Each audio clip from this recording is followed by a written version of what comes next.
This is the world's first ever actual pool of Jell-O. And while it may look simple, it's actually a very difficult engineering challenge a lot. So last year Thanksgiving, my brother and I came up with a plan, and then in the middle of winter, we started digging a hole in his backyard. Then over the course of 2 months, we set up a bunch of small-scale experiments because we needed to answer questions like how much gelatin powder does it actually take to get to the ideal firmness, and how hot and then cold does the mixture actually need to get for the Jell-O chemical reaction to take place so it will actually get food. We didn't want to waste actual food, so this is just water and gelatin powder and food coloring, but there's no sugar.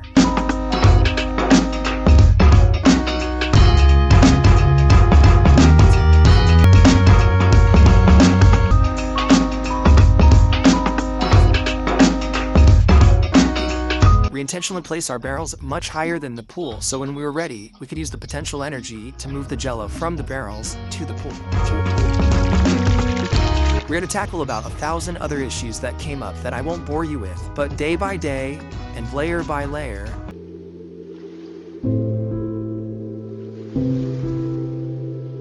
by this point, word in the neighborhood had definitely spread around as to what we were up to, and my brother asked if some of their friends' kids could have first dibs. And so with that, I'm happy to report, this is what it looks like to belly flop in a pool of Jell-O.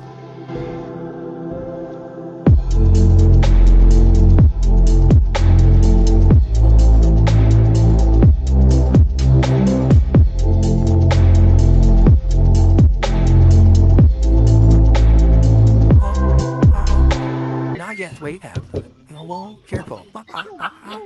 When I first got in myself, it was closer to the middle of the day, and one of the things we discovered was that direct sunlight over time had the effect of undoing some of the solidness of the lower layers.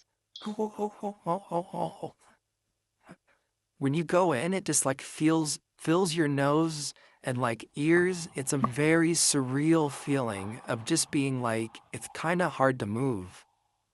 When it's just slimy and slippery, it actually feels really cool. We have some pool toys hidden underneath. Got it. Wow, it's unlike anything. It's like swimming in snot, if that makes any sense. But like a good snot. To keep it solid for even longer, if we were to do it again, we might put in a heat exchanger pipe system beneath the surface, sort of like how they freeze indoor ice skating rinks. And maybe use a little sugar.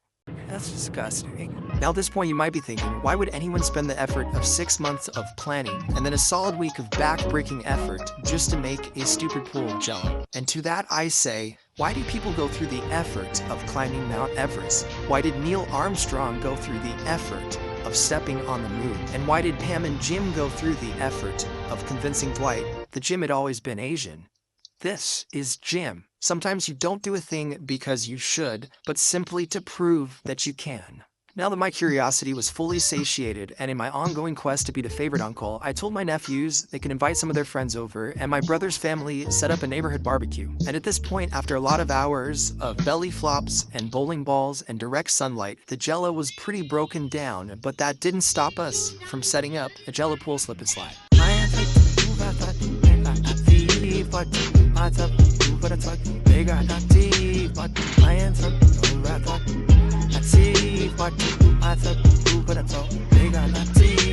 And I loved their sense of adventure, but it was a bit of an uncle fail moment because apparently none of them have ever used a slip and slide.